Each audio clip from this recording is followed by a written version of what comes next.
Ljudje smo ali so vedno bolj zaskrbljeni za svoje zdravje, zato vse pogosteje iščejo kakovostno in zdravo prehrano. Ali lahko proizvajalcem zdrave hrane zaupamo? Ali pa morda drži trditev, da konvencionalni pridelovalci škropijo podnevi, biopridelovalci pa ponoči? Osebno mislim, da ni tako hudo. Za nadzor ekološke proizvodnje namreč skrbijo temu namenjene ustanove. Inštitut za kontrolo in certifikacijo Univerze v Mariboru je neodvisna in neprofitna organizacija, ki deluje v korist vseh povezanih z oznakami ekološki in integrirani, in to z namenom krepitve zaupanja v dobro, zdravo hrano. Na ta način pospešujejo tudi trajnostni razvoj v kmetijstvu.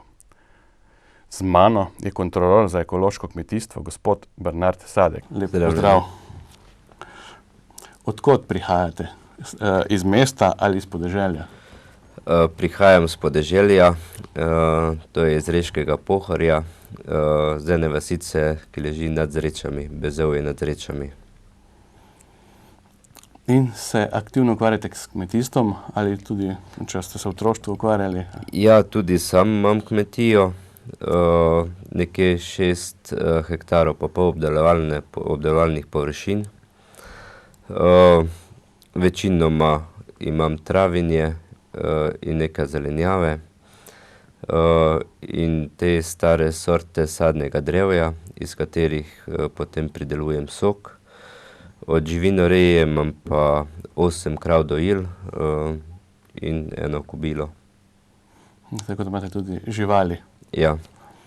Že dolgo, kar ste prevzeli kmetijo? Kmetijo sem prevzel pred 5 leti in se potem vključil v ekološko kmetovanje. A ste se kmetovanja učili v šolah ali so vas naučili tudi starši in tako naprej? Ja, že od samega začetka tudi starši imajo kmetijo. Tam sem vedno pomagal pri delu. Potem pa sem prevzel svojo kmetijo od soseda, ki ni imel naslednikov in se je odločil, da bo kmetijo dal pisati meni. Sem pa tudi hodil v srednjo kmetijsko šolo v Šentjur in potem študij nadaljeval na univerzi na fakulteti za kmetijstvo v Mariboru. Ali mislite, da je dovolj, če samo prevzameš kmetijo z znanjem, ki so ti ga dali predhodniki, torej starši? Ja, zdaj so taki časi, da kmet dejansko potrebuje veliko znanja. Ogromno je papirologije, tako da samo z osnovnošolsko izobrazbo, recimo tako, kot so včasih rekli, da če se ne boš učil, boš pa doma kmetoval, je mal problem. So potrebna določena znanja iz kmetijstva, da se lahko potem ukvarja s kmetijstvom. Verjetno te stvari grejo zelo naprej, kar se tiče znanj. Ja, zdaj je tudi tako, da so določena izobraževanja iz kmetijstva, ki se jih lahko udeležujejo vsi, ki kmetujejo. Ta izobraževanja pripravljajo svetovalne službe za določena področja kmetijstva in so tudi obvezna za ukrepe SKOP programa. Katere kmetije so vključene v SKOP programu, se morajo teh predavanj tudi udeleževati. To me zanima. A so ta predavanja vezana v glavnem na papirje ali tudi na kaj drugega? Ne, ta predavanja so vezana tudi na teh predavanjih so prav primeri, kako se izpolnjujejo posamezni obrazci za ukrepe, recimo kako se vodijo evidence, pa tudi sama pridelava, kako se, bi dal en primer, pač oskrba travinja, oskrba v živinoreji, v vinogradu, v sadjarstvu, vsi ti sklopi so zajeti v izobraževanje. Prej smo se pogovarjali o razvoju. A je z razvojem tudi povezano genetsko pridelovanje hrane?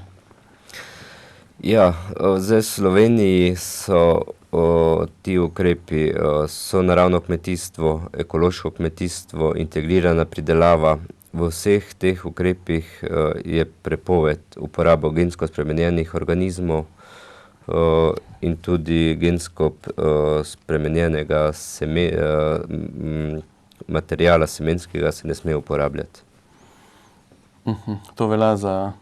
To velja za celotno Slovenijo zaenkrat.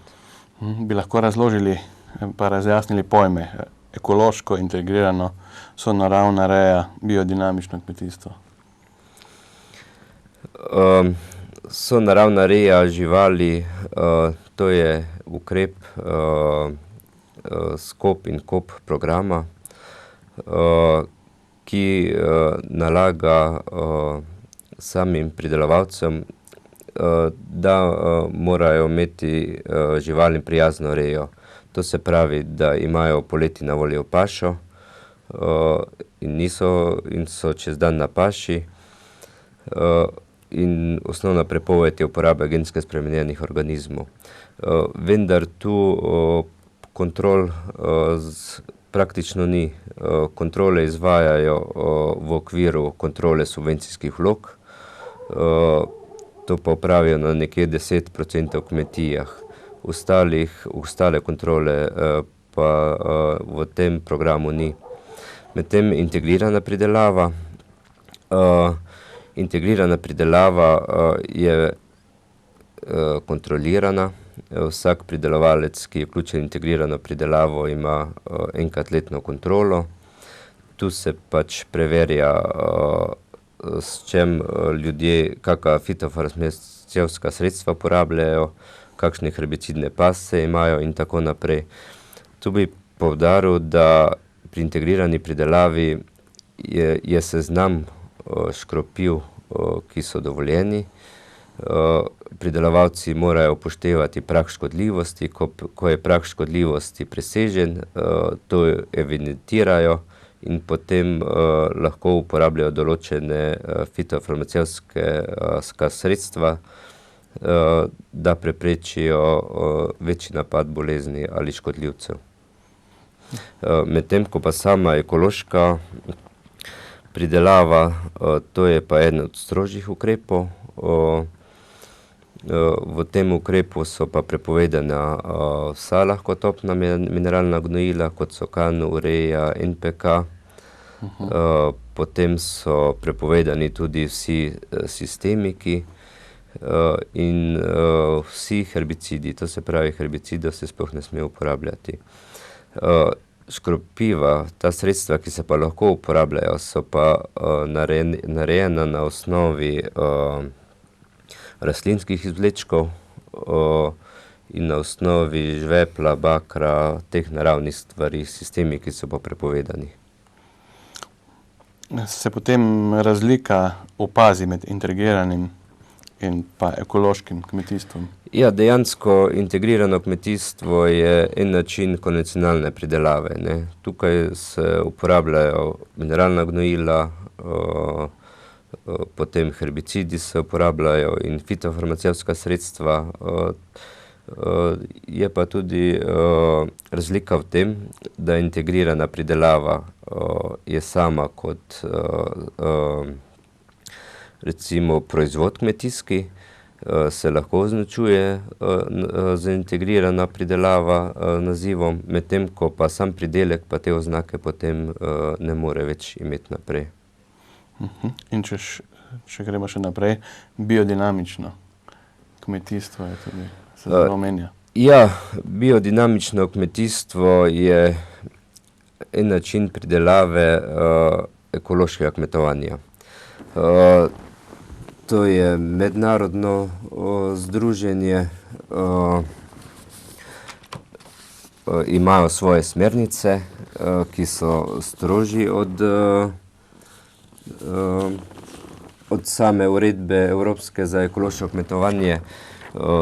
Tu ste opazili že verjetno ta znak na teh živilih, ki se pridelujejo po biodinamičnih metodah. Pri tem načinu kmetijstva je potrebno upoštevati uredbo Evropske unije za ekološko kmetovanje in te smernice Demeter. Biodinamičen način kmetovanja je nek življenjski način, bi rekel.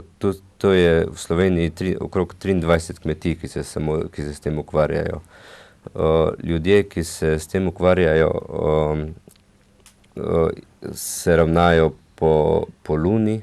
Aha, dinamika, čas. Okay. Ja, potem uporabljajo te pripravke, kremen iz roga, gnoj iz roga,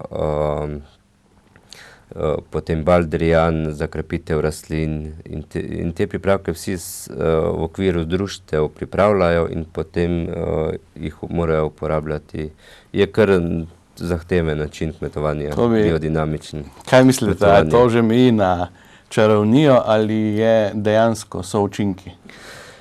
Ja, zdaj sam način kmetovanja je priznan v svetu kot najbolj poznan ta po biodinamiki znamka Demeter. V čem je razlika? Vi osebno verjamete v te principe biodinamičnega? Sem delal sam na svoji kmetiji poskuse in pri določenih stvari nisem opazil razlike, pri določenih pa so razlike se poznale, ne. Tako da lahko rečem, da določene stvari sigurno ni pa nič slabega, ne, kaj se uporablja pri biodinamiki, ne. Je potem to tako rekoč najbolj zahtevno od teh načinov kmetovanja, kar smo jih omenila? Vsekakor.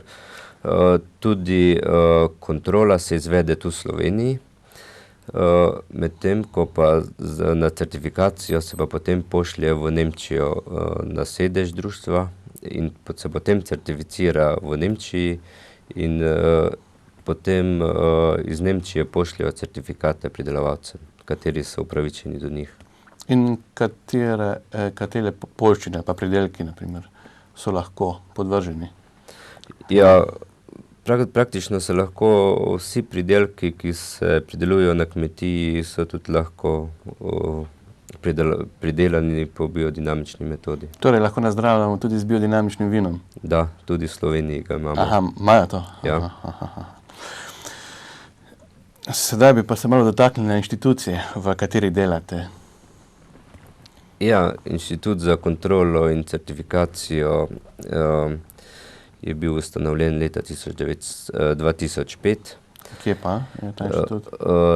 Sedež inštituta je na Pivoli 8 v Hočah. Sedaj smo na novi lokaciji. V inštitutu so pa zaposleni ljudje, ki so od vsega začetka, od leta 1998, ko se je začelo v Sloveniji uvajati ekološko kmetovanje, skozi prisotni na tej sceni in so praktično razvijali ta model v Sloveniji po avstrijskem vzoru.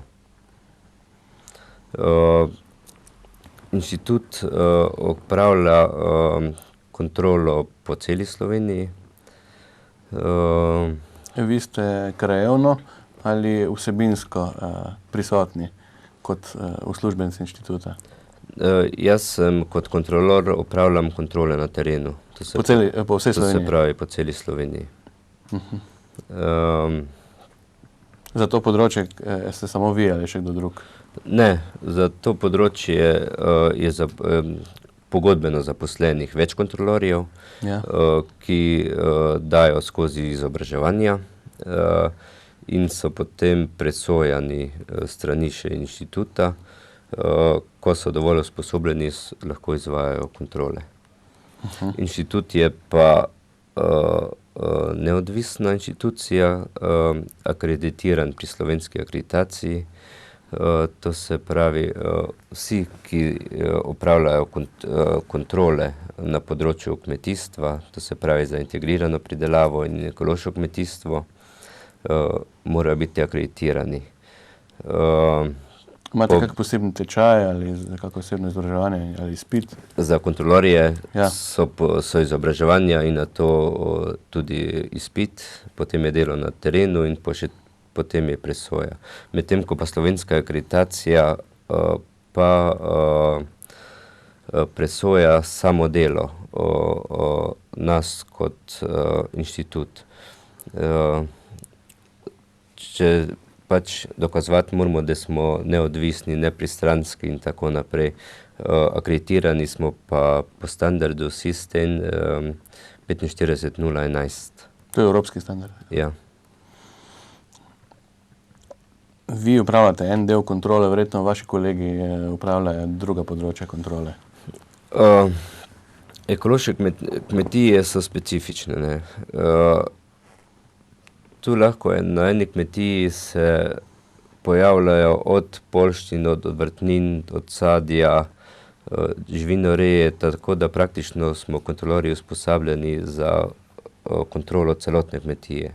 Tudi predelava se izvaja na kmetiji za ekološke pridelke, tako da kontrolorji izvajamo kontrolo na celotni kmetiji. Torej, pridelavo nadzirate in predelavo. Ja, če se izvaja na kmetiji.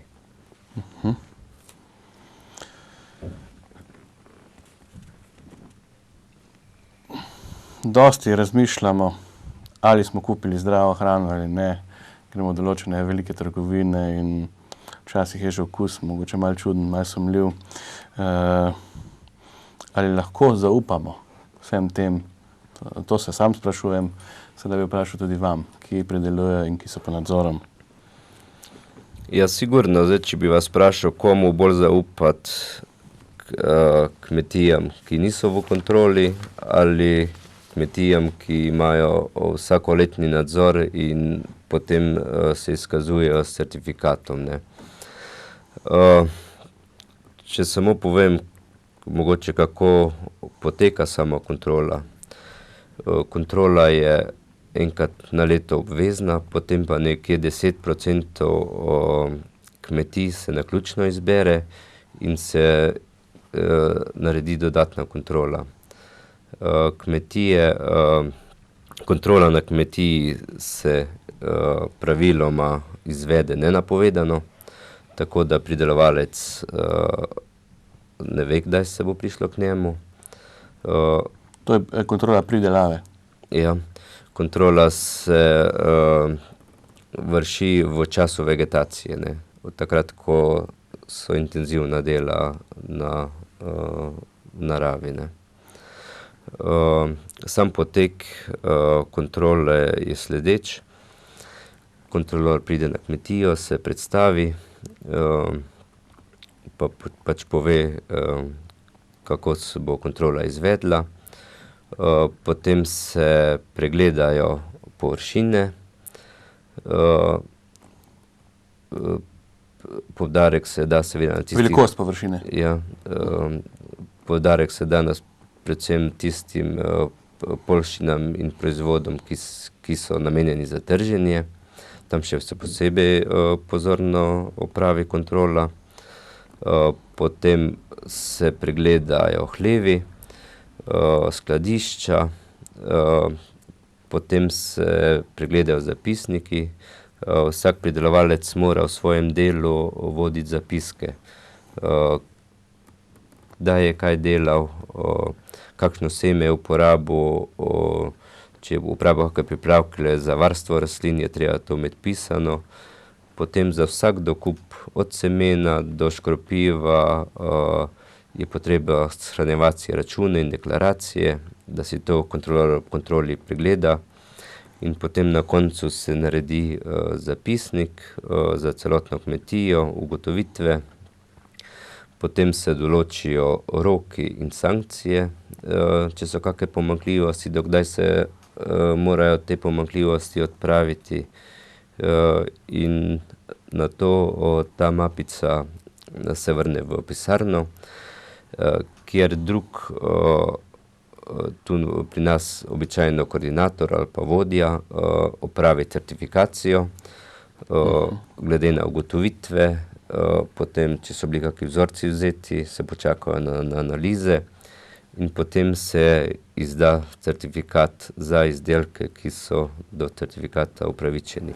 Naprimer, da opazite na polju neko rastlino, ki je neobičajno velika, pa mogoče malo čudne barve, kako bi ukrepali? Ja, čisto enostavno, če je bilo kakšno odstopanje, da se vidi recimo, da je bil v tistem letu velik napad koloradskega hrošča, na krompirju ni dobenega hrošča ali pa to, se vpraša, kako so ukrepali, potem pa se tudi vzamejo vzorci zelenih delov. A to vzamete breveta, kako izgleda to? Ne, to se vzamejo, vzorci se vzamejo po navodilju za vzorčenje, to je za vsako rastlino lahko različno. Damo recimo nekje kilogram vzorca se vzame, zelenih delov, to se pravi listja se nabere in se potem ta vzorec zapečati in se potem da v analizo v akreditiran laboratorij, kjer izvede analizo, potem dobimo vzorce in na podlagi tega se ugotovi, ali je vzorec pozitiven ali negativen. Kaj pa pri živalih? Pri živalih se kontrolira sam način reje. V ekološkem kmetovanju mora biti obvezna paša, po zimi pa zimski izpust. To se pravi, da se tudi po zimi živali na prostem. Pri živinoreji se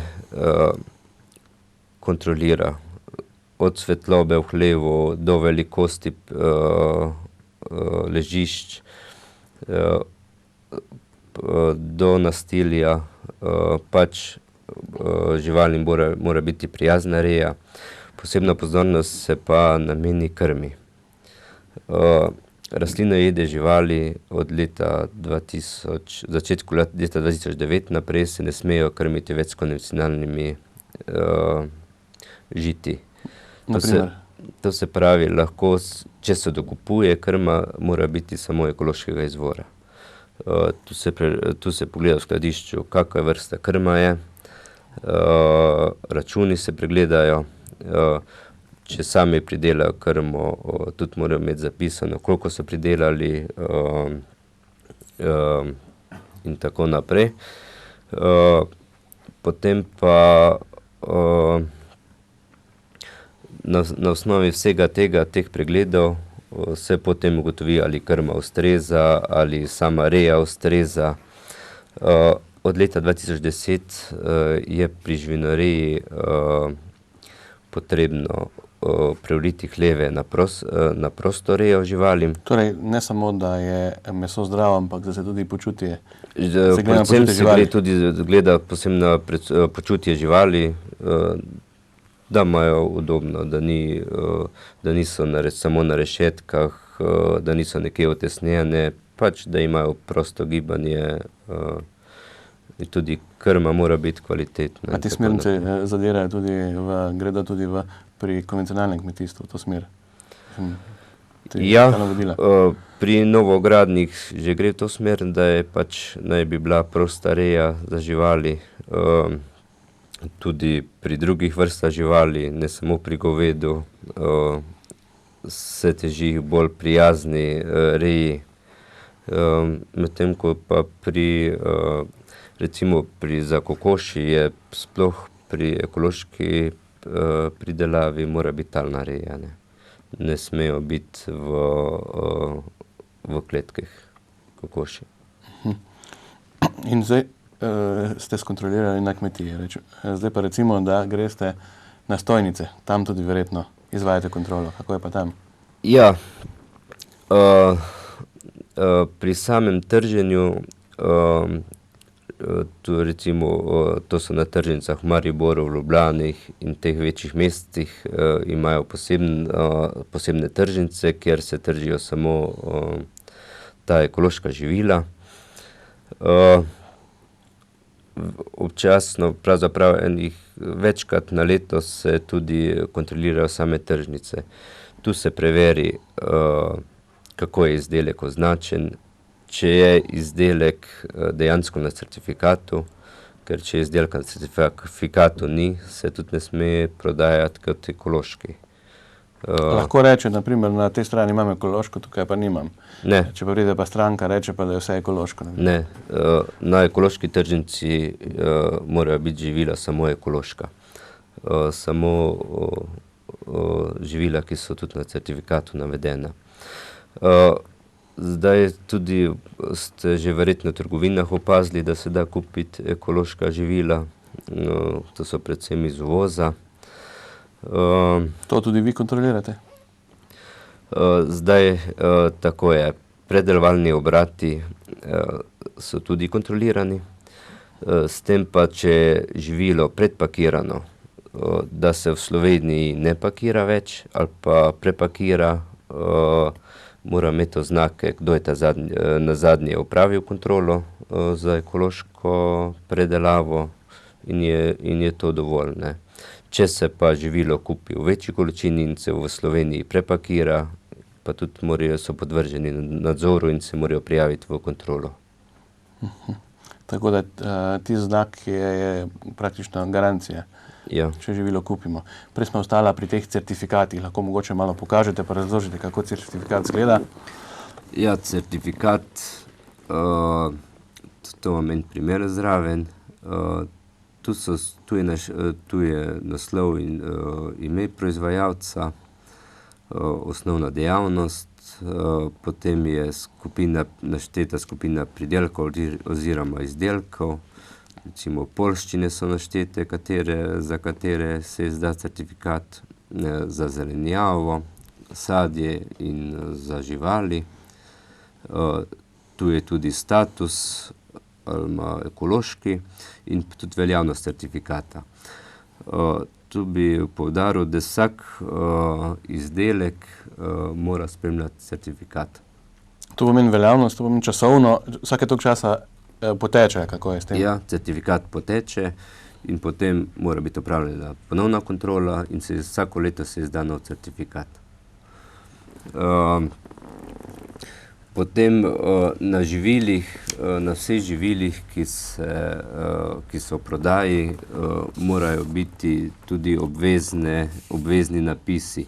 Recimo samo to ko smo se prej pogovarjala o Demeter, biodinamični, tole je znak Biodar, tudi ta je slovenski znak. Torej to ni ukras, to je prav obveza?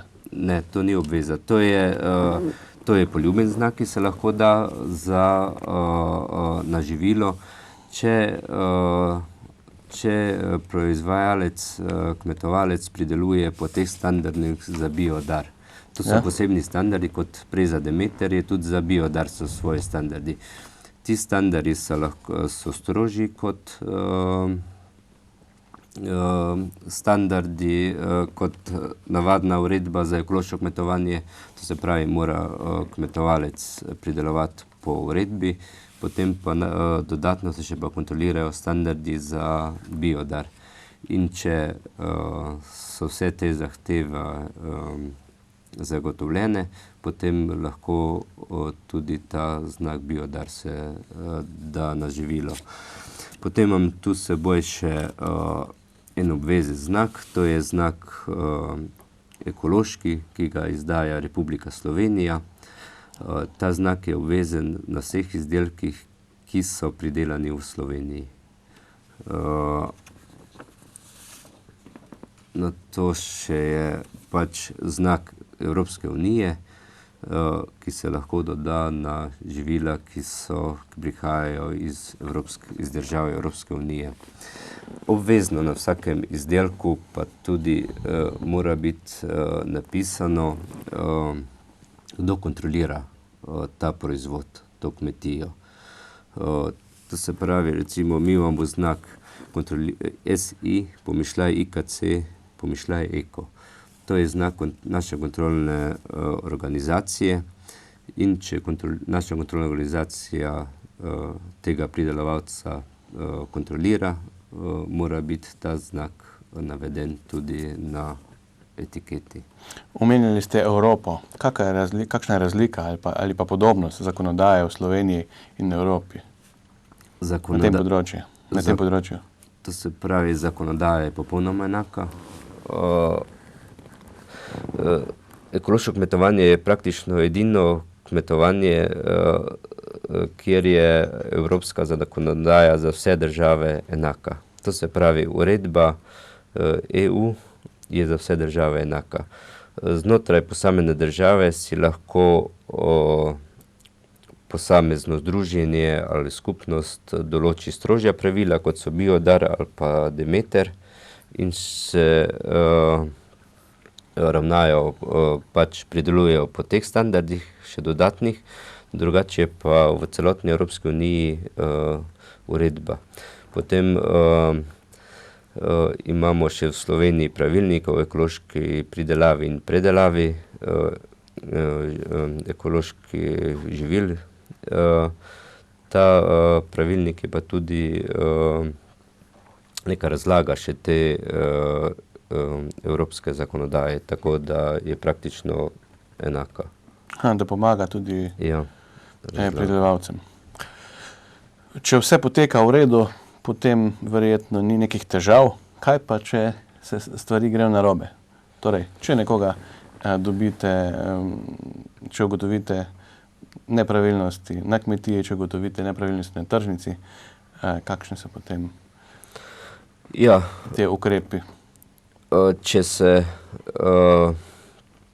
pojavijo nepravilnosti, to bi moče samo še za gledalce povedali, sam postopek pridobitve certifikata traja 2 leti.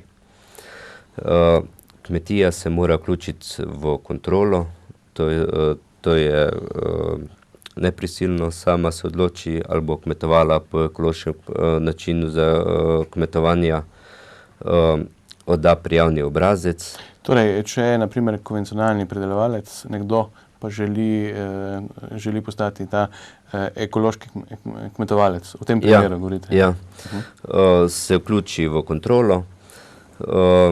Prvo leto po opravljeni kontroli pač se izda potrdilo, pridelki in izdelki so pa konvencionalni. To je presmeritveno obdobje, presmeritev prvo leto, naslednje leto imajo njegovi pridelki status presmeritev drugo leto. Kaj se pa dogaja tisto prvo in drugo leto? Prvo in drugo leto mora po vseh teh pravilih kmetovati, izdelkov še pa ne sme prodajati pod ekološko oznako, ker je presmeritev 24 mesecev. Iz konvencionalne kmetije na ekološko. Da se razstrupi od tla in tako naprej. Če so pa trajne kulture, recimo vinogradi ali pa intenzivni sadovnjaki, je pa to obdobje 3 leta. Šele 4. leto, če je v vseh teh letih, kaj je imel kontrolo prej, prvo, drugo leto v redu, šele na 3. leto lahko dobi certifikat in svoja živila lahko označi ekološko. To je kontrola tal, kako? Ja.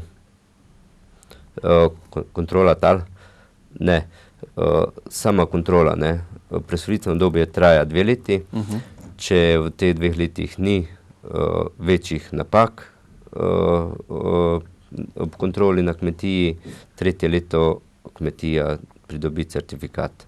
Torej ne ugotavlja se kvaliteto tal?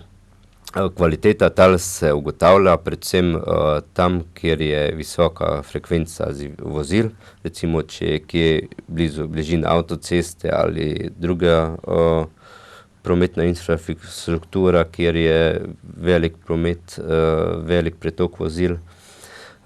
Potem se ugotavlja ob večjih mestih, sploh recimo v Mežici, na teh degradiranih območjih, tam se na vsaki kmetiji vzame vzorec na vsebnost težkih kovin v tleh, potem v bližini avtocest in če se pač odvisno, kaj je bilo prej na tej površini.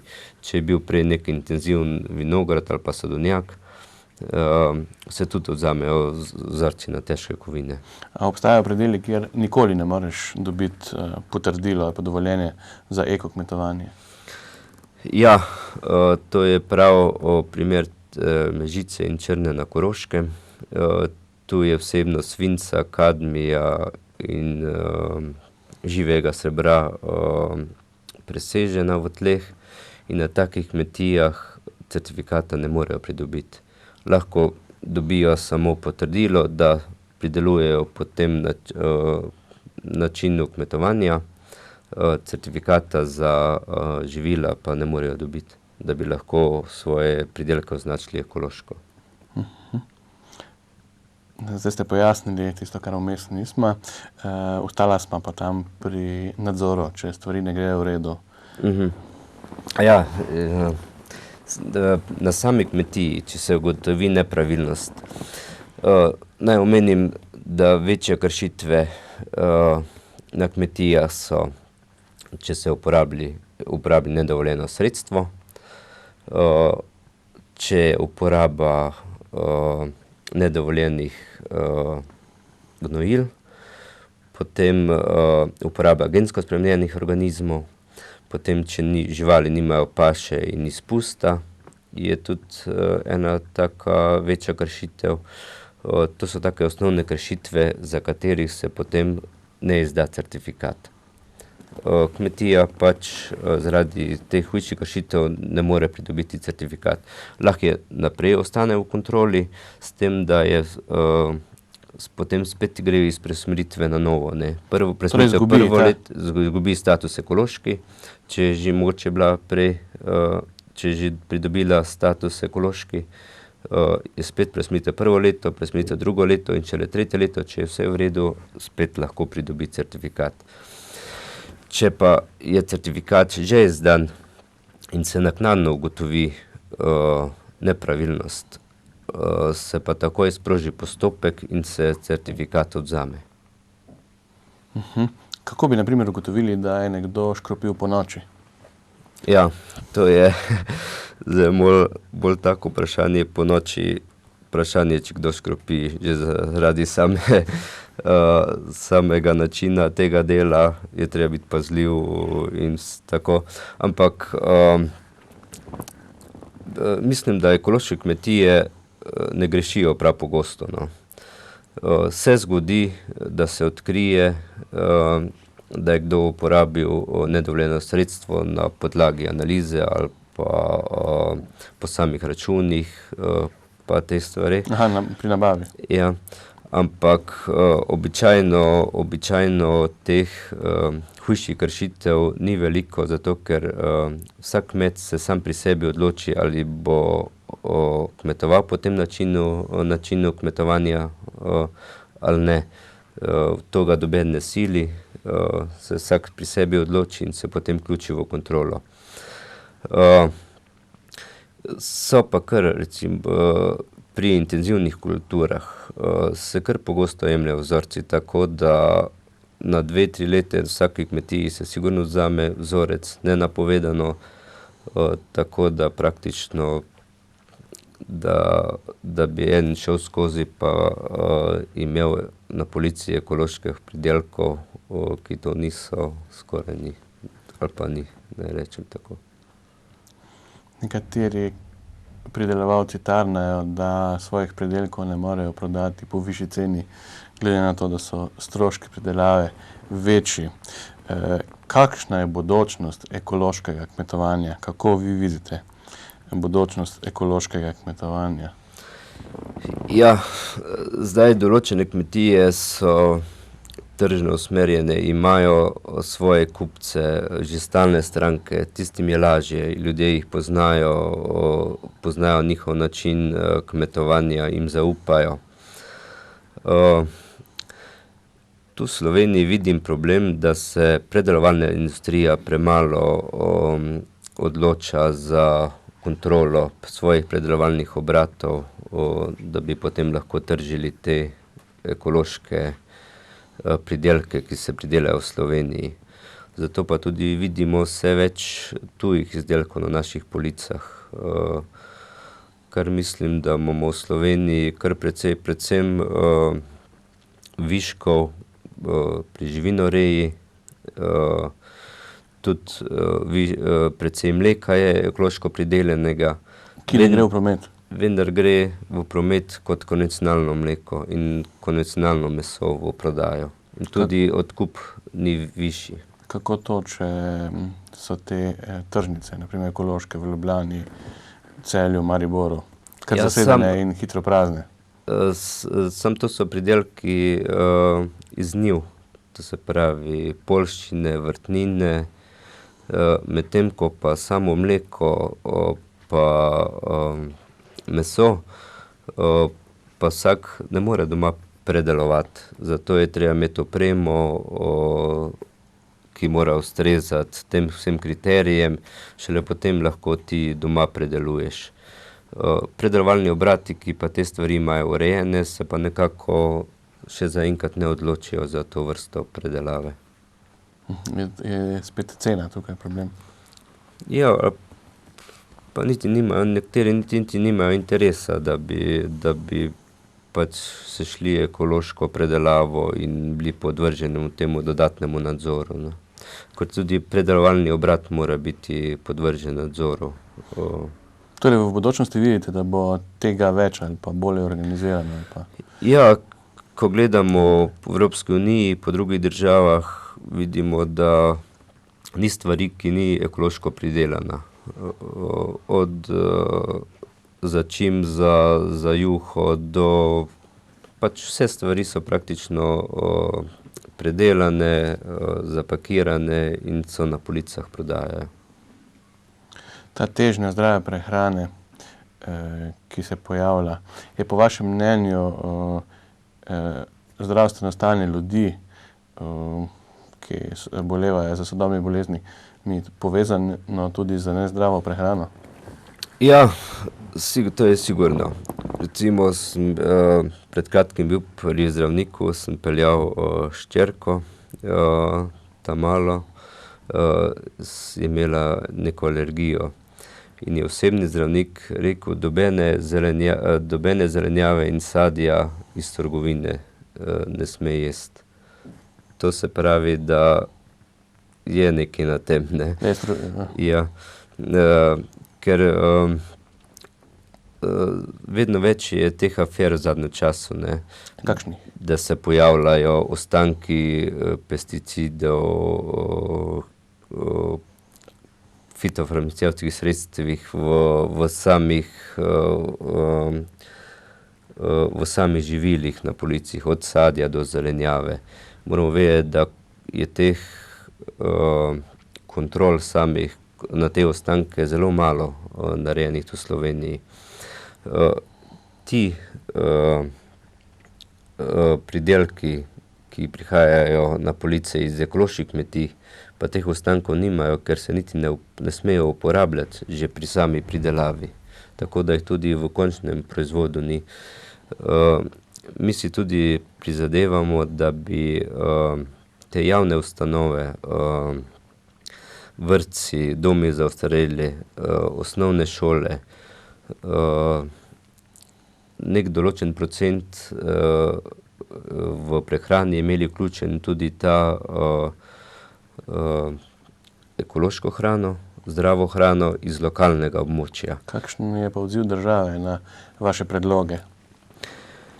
Ja, zdaj je tako, da vrtci in šole nimajo več tako strogih kriterijev, da morajo kupovati najcenejšo hrano, ampak lahko točkujejo, recimo ekološkim živilom dajo več točk, če je bližine šola, tudi dobi več točk in potem na podlagi tega razpisa in tega ocenjevanja lahko tudi lokalno hrano kupijo in plasirajo potem v te javne ustanove. Je pa predvsem opažam, da enkrat ljudje, ko zbolijo, jim zdravniki priporočajo, naj se zdravo prehranjujejo, potem ti ljudje začnejo posegati po teh ekoloških živilih in začnejo v tej smeri tudi skrbeti za svoje zdravje. Sam je žal velikokrat prepozno. Ne. Torej je potem zdravje kar velik dejavnik, ki vpliva na Sigurno, nabavo teh predvsem zdravje, je pa tudi ta hrana je nekoliko dražja zaradi samega načina pridelave in tudi zato, ker je še ni v izobilju v Sloveniji, zato so tudi cene malo višje. Tako da mislim pa, da je tudi dosti bolj kvalitetna in če jo primerjamo z drugo hrano, ki prihaja iz Italije ali z drugod, se tudi jo porabi manj recimo določenih stvari, če primerjamo. Zdaj smo govorili neposredno o človeku, pa njegovemu zdravju. Kaj pa princip trajnosti, prijaznosti do živali, kot smo omenjali, in tudi prijaznosti do okolja? Kakšno vlogo ima pa ta princip ali to načelo pri ekološkem kmetovanju? Ja, sigurno je to en trajnostni razvoj kmetije. Kmetijo, zemljo obvezna je uporaba kolobarja, to se pravi, da se tudi metulnice vključujejo v kolobar, to se pravi razne detelje, stročnice, tako da se s tem zemlja obogati, njena struktura, ohranja se humus v zemlji. Če gledamo ponekod, so površine, ki so vsako leto posejane s koruzo, struktura zemlje je pa tam praktično uničena. Pa tudi, če gledamo z naravovarstvenega okolja, sploh tam, kjer je podtalnica, pitne vode je vedno manj, tako da bo treba tudi na tem področju nekaj ukreniti, da bodo predvsem v bližini teh zajetij za vodo, da se bo na teh površinah, da bo obvezna ekološka pridelava hrane. S tem se bo tudi onesnaževanje podtalnice zmanjšalo. Torej, vi ste že povedali, da to prakticirate, to pridelavo. Verjetno pazite pri svoji družini, da je procent hrane čim večji pridelan na takšen način. Ja, večinoma, kar doma pojemo, si praktično tudi sami pridelamo. To se pravi od zelenjave, sadje za ozimnico, sok, nekaj viškov tudi prodamo. S tem pa, da zdaj ta način življenja, služba, kmetija je malo naporno, tako da zaenkrat nekih velikih tržnih viškov nimamo, kar pa pridelamo, pa ni problema prodati. Lahko je približno pol tega, kar pojete, vaše pridelave? Ja, bi se lahko reklo. Kaj svetujete od staršem, ki imajo manjše otroke, pa iščejo čim boljše za svoje malčke? Torej, kam se naj obrnejo, kako naj ukrepajo, kako se naj prepričajo, da to, kar bojo kupili, da bo tudi tega vredno, kar bojo plačali? Ja, mislim, da za zdravje moramo res že v mladosti skrbeti, kaj bomo jedli. Zdaj, kateri imajo možnost, da obiščejo tržnico z ekološkimi proizvodi, da kupijo določene izdelke, ki jih uporabljajo, in se na osnovi tega samega okusa prepričajo, da je to res kvalitetno hrana, najboljše bojo tako ugotovili. Torej, tržnica, lahko pa tudi drugje? Ja, so tudi trgovine. V trgovinah, v Tušu so ekološki kotički. Aha, pač te veliki proizvajalci imajo razni, da jih ne bi omenjala. Ja. Točno določen. Torej, izbira je. Izbira je. In tisto, kar plačaš, pomeni, če je potrdilo, tudi pomeni, da to, kar kupiš, je kontrolirano, tako da morajo pa biti pazljivi. Ko ko kupujejo ekološko pridelano hrano, se naj zahteva certifikat. Na certifikatu je navedeno, katere stvari so na certifikatu, in če je živilo, ki ga kupijo na certifikatu, potem so lahko prepričani, da je tako tudi pridelano. Jaz se vam zahvaljujem za obisk v našem studiu. Upam, da bo vaše delo pripomoglo marsikomu, da si bo ohranil zdravje ali pa celo življenje in veliko uspehov še naprej. Ja, hvala, moče bi še samo eno malenkost sem prej pozabil. Tukaj seboj sem prinesel katalog sredstev, ki so dovoljeni v ekološkem kmetovanju. To je letos nova publikacija. V tem katalogu so vse stvari, ki so dovoljene v ekološkem kmetovanju. Ga lahko malo prelistate samo? Ja. Ta katalog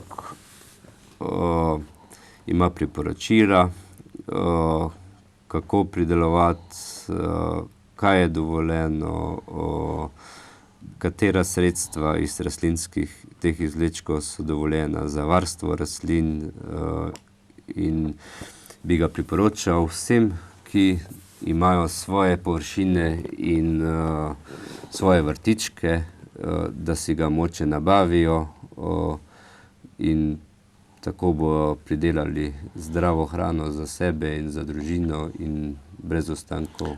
Za konec, če samo še povete, kje lahko takšen katalog nabavijo? Ta katalog se lahko nabavi pri Univerzi v Mariboru na tej telefonski številki 02 320 90 00 ali na martina.robačer@uni.mb.si. Cena kataloga je pa 11 €. Mislim pa, da je vredno ta denar odšteti, ker je res ogromno koristnih stvari v njem. Hvala. Prosim.